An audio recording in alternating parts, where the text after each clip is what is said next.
Is there a message of necessity at the desk? There is a message of necessity at the desk. Move to accept the message of necessity. The message is accepted. Greetings from New York, everyone. Welcome to Messages of Necessity, a new podcast by the Empire Center for Public Policy based in New York. I'm Debbie Gatte. I'm a board member at the Empire Center. I'm Tim Hoefer. I'm the president and CEO of the Empire Center. Thanks for doing this. Thank you. So, what is this? What is Messages of Necessity? Well, here we are, the very first episode of our very first podcast called Messages of Necessity. Mm-hmm. And so what we need to talk about is, what is a message of necessity? I mean, I first heard that. We did some brainstorming. What should we call this podcast? And there were some pretty interesting ideas, but this one really stood out. I thought it meant, there are very important things that people in New York want to know about and that we need to get these messages out because they're urgent. It turns out that it means something specific in terms of our state government. So what is that? A message of necessity is a legislative process. It is most often used in Albany during the budgeting process, when the legislature gets together and they have to introduce budget bills so they can pass a state budget. They often are very, very behind schedule, and so to hit an arbitrary budget deadline, they pass something called a message of necessity. It comes from the governor's desk. They can hand it down, and it prevents a bill from having to go through the aging process. Typically, a bill would have to sit for 3 days before legislators could vote on it, which does things like allow the legislators to read thousands of pages of budget bills. But in this instance, when you have a message of necessity, you can bypass that and just pass it. Oh, so we're kind of skipping some important steps when that happens. And does that mean, that means people aren't actually reading it necessarily? It makes it much harder to read it, that's for sure. So this is a different kind of messages of necessity. This is, what do we need to make sure people in Albany know, that people are making these decisions? What do people in New York think are the messages of necessity? And that's what we're going to be focused on. So what can people expect, Tim, when they tune in for this show? Well, we're excited. This is our very first podcast. It's the very first episode today. Mm-hmm. So Message of Necessities is going to be, we keep calling it a variety show. Mm-hmm. There's going to be 3 different components of this. You're not going to sing and dance, though. Well, I'm not going to sing and dance. Me neither. All right, great. Yeah. That's out of the way. You can stay listening. So 3 segments. Yes. The first is going to be like a news aggregator. We're going to just talk about the headlines, what's been going on. It's going to be bi-weekly, so we're going to have couple weeks worth of things built up and just give you a really quick take on what those are. Then there's going to be something like this, where some folks from the Empire Center and people that we know are going to take a complicated issue. We're going to try and dispel it as quickly as we can and as simply as we can, and just try to increase your awareness of what's happening in and around Albany. And then the third part will be a longer interview. This week I'm talking with Assemblyman Gottfried from Manhattan, what's been going on in the Assembly, what's happening in his personal life, oddly enough, and what it all means in the long term. And so there'll be a rotating cast of people who come in. Debbie and I will handle most of those interviews. We think it's going to be really fun. I mean, the way we're thinking about it, this is going to be thoughtful but not wonky. And why we're excited is we're going to be hearing for some voices in New York that you may not run into if you're just paying attention to the news. There are a lot of people in New York who care about what's happening in the state. They really want to see things get better. They want New York to be a better place to live and work. And we're going to be talking to those people and hearing their very interesting stories from all parts of the state. So please join us. We hope you enjoy the show. Drop us a line. Let us know what you think. And we're on to our messages of necessity. Here we go. Thanks.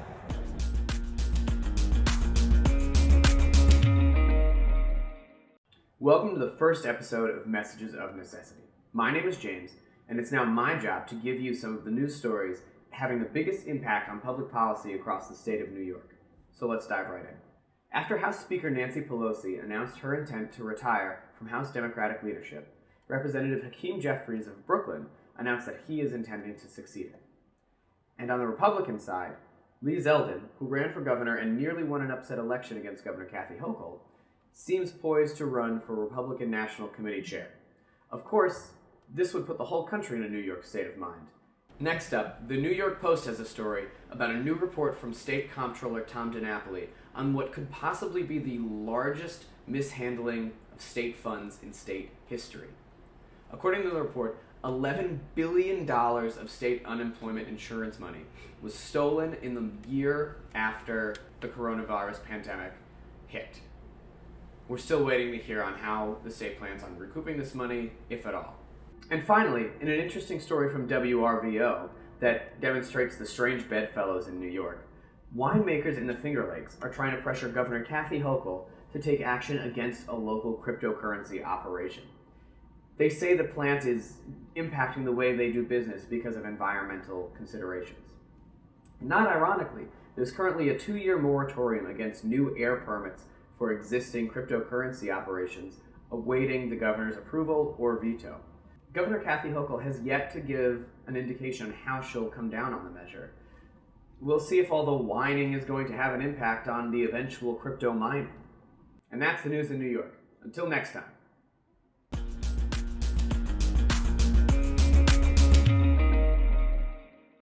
Okay, welcome back to another episode of Messages of Necessity. Assemblyman, welcome. Thank you for coming. My pleasure.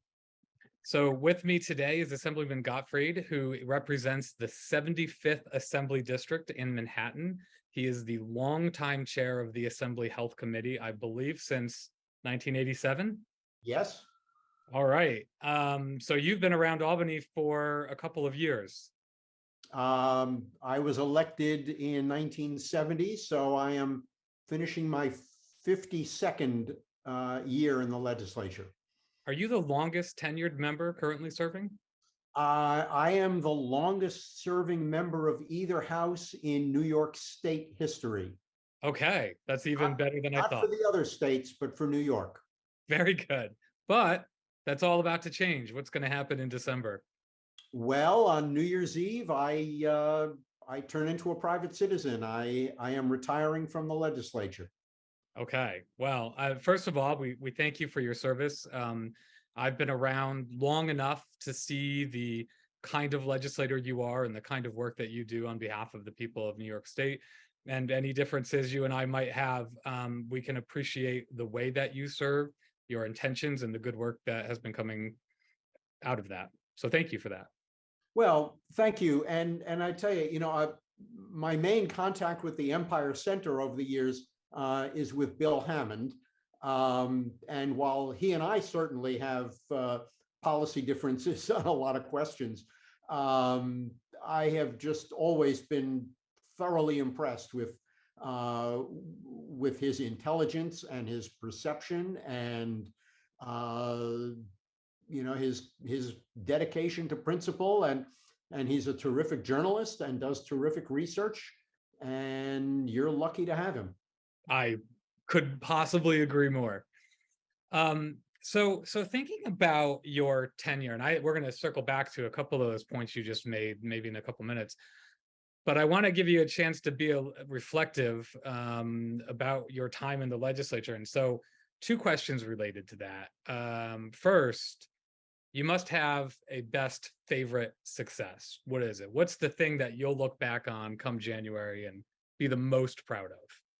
Well, I've thought a lot about that, and I would say 2 things. One, as health chair, the enacting back in 1990 of the earliest stages of the Child Health Plus program, which started out very small, but which we have greatly expanded over the succeeding few years, and became the model for the child health insurance program that now every state in the union has, with very substantial federal matching money.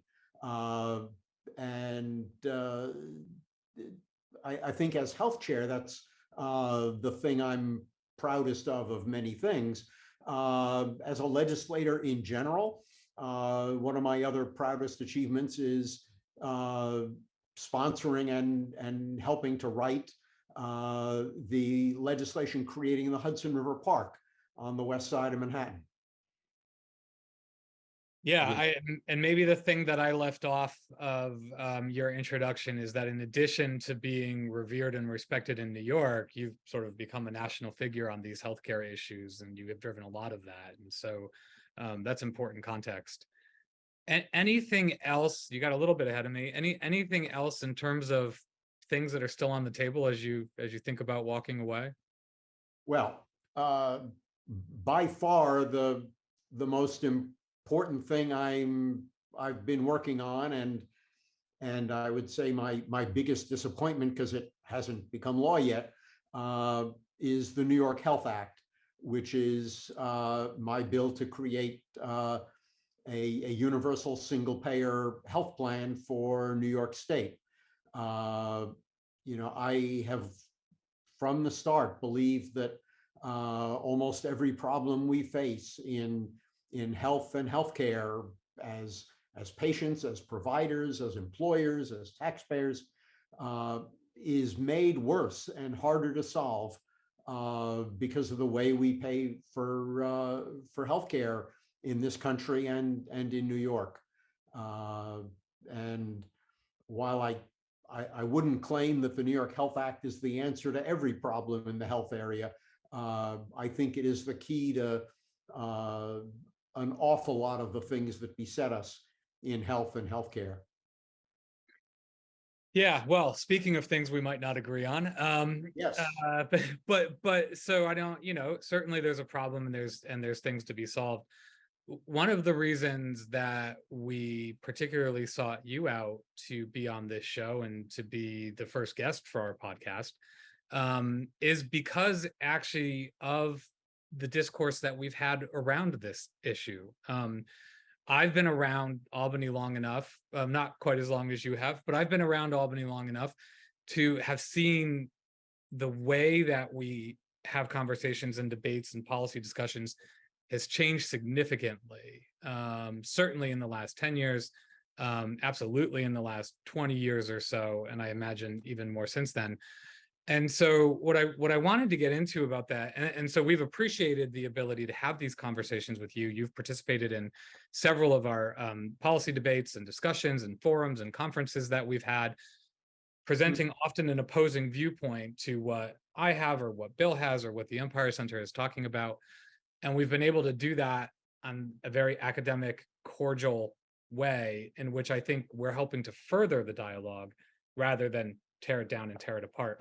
So you've been sort of firsthand witnessing those changes happen in Albany. Can you talk a little bit about that, what you've seen and what your takeaways are from that? Well, I think going back, to the 1970s, when I first arrived, I think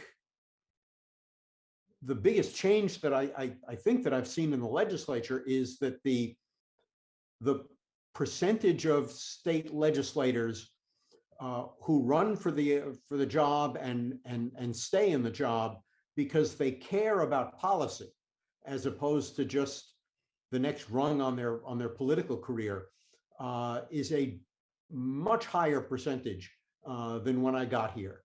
When I got here, it was relatively common that a fair number of legislators, were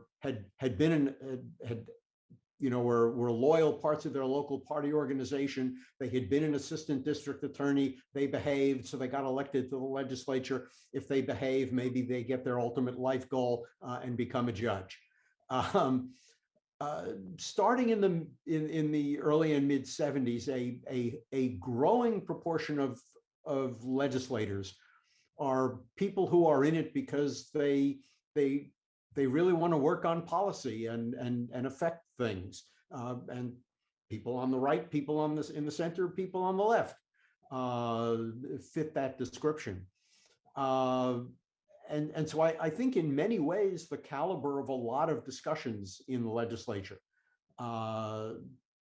has improved. And the professional staffing of members of the legislature, which enables us to be much more independent voices on substance, the professional staff in both houses and both sides of the aisle is much more than when I arrived, and I think that's all to the good.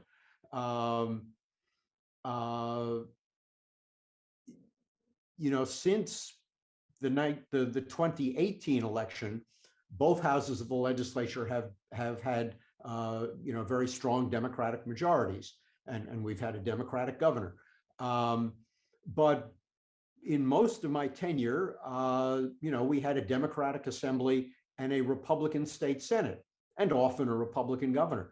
But even in those years, compared to what I sense is the case in some other states, and certainly what I sense is the case in Washington, the Democratic majority in the Assembly, the Republican majority in the Senate, and the governor of either party have worked together pretty substantively.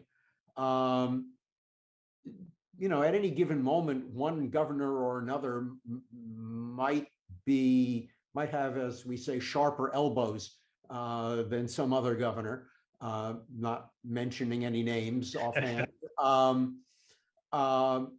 But when we had a Republican majority in the state Senate, we still got about 1,000 bills passed a year because the two majorities worked together. Because if we wanted to go home with anything that we would have achieved, we had to work together. And that, there are a lot of places and a lot of parts of the political process where that doesn't happen. And, I can't say for sure that if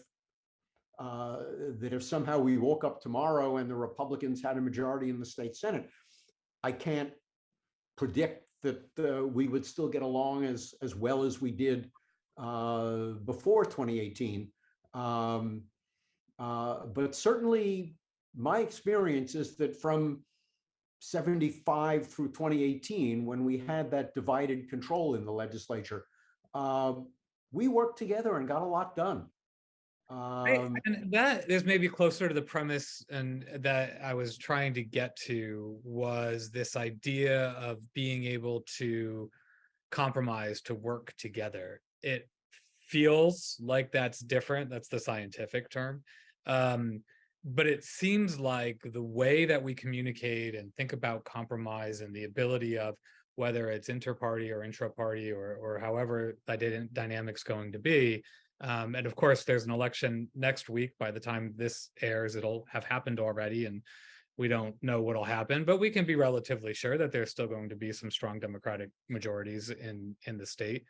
And so thinking about the way that these different groups work together and talk to each other, my viewpoint would be that that's changed probably for the worse. I think it's harder to have opposing viewpoints.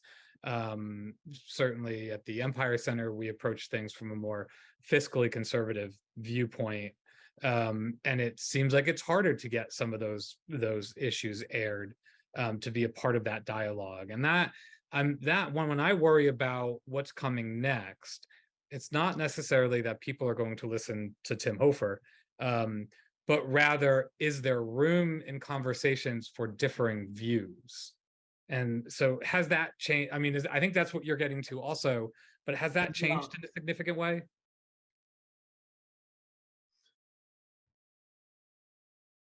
In the Assembly, and I know obviously our House a lot better than I know the state Senate.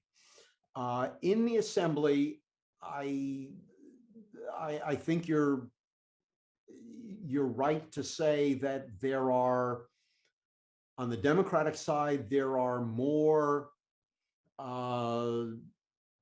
very adamantly, shall we say, members on the left than there were a few years ago. And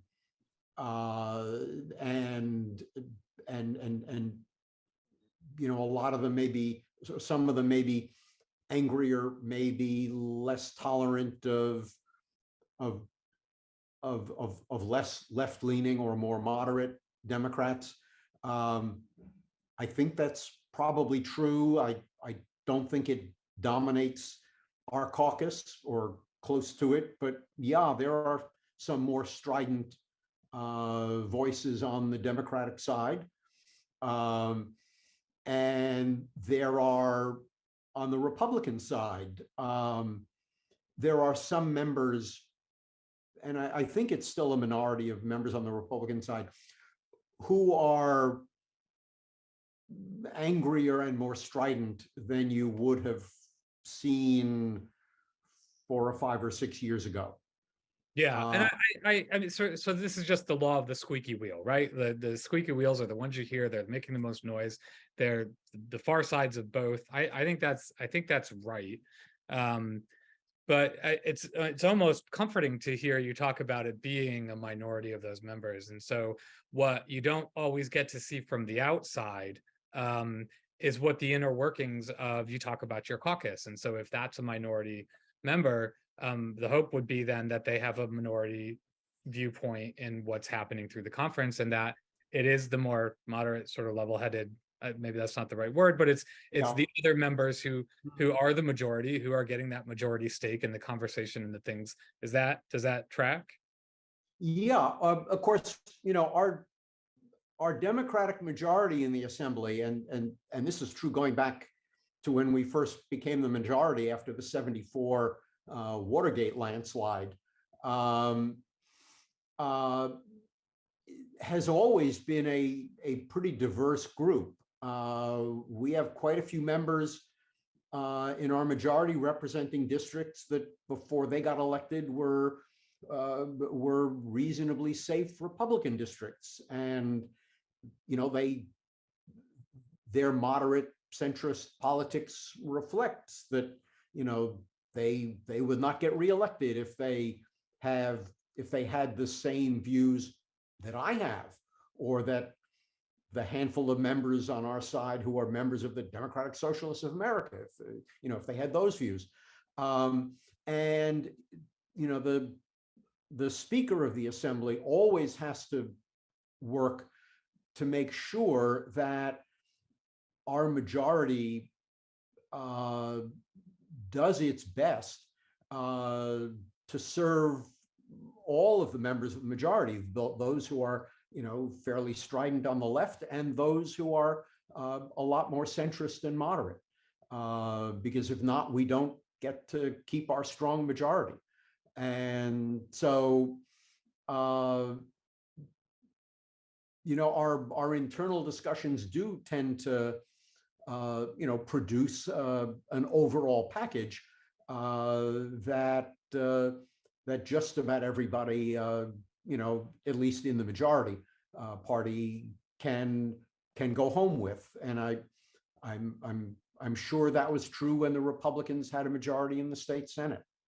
Yeah, well, political party aside, the feat of keeping 100+ members in a conference sort of marching in the same direction is a feat that's not to be undercounted.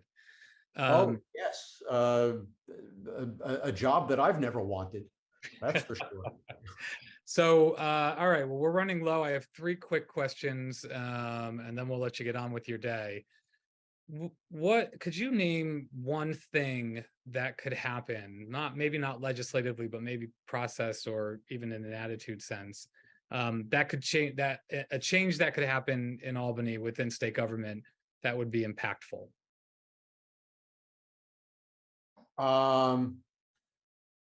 Well, if we were ever to lose our minds entirely and enact term limits, that would change the legislature dramatically.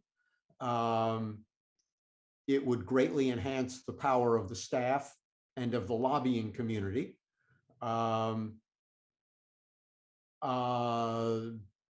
Certainly a Republican majority in either house of the legislature or a Republican governor would dramatically change things.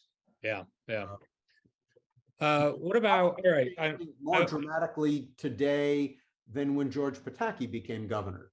George Pataki was a very moderate Republican, certainly compared to a lot of today's Republicans. Yeah, well, I mean, I think that goes back to what the conversation we were having before about the tenor and tone of conversations is different. Yeah. So, looking back on on the last 50 some odd years, what are your hopes for New York in the next 5 or 10 years? Well, I certainly hope we enact my New York Health Act, and I'll be trying to help make that happen. I hope our politics in both chambers and the executive branch remains on a pretty even keel. And I guess by the time this airs, we'll have a lot more information on that score. I think that's my main thought. All right, and so last one, and you might have just previewed this a little bit, but now you get to retire. What are you going to do that's fun?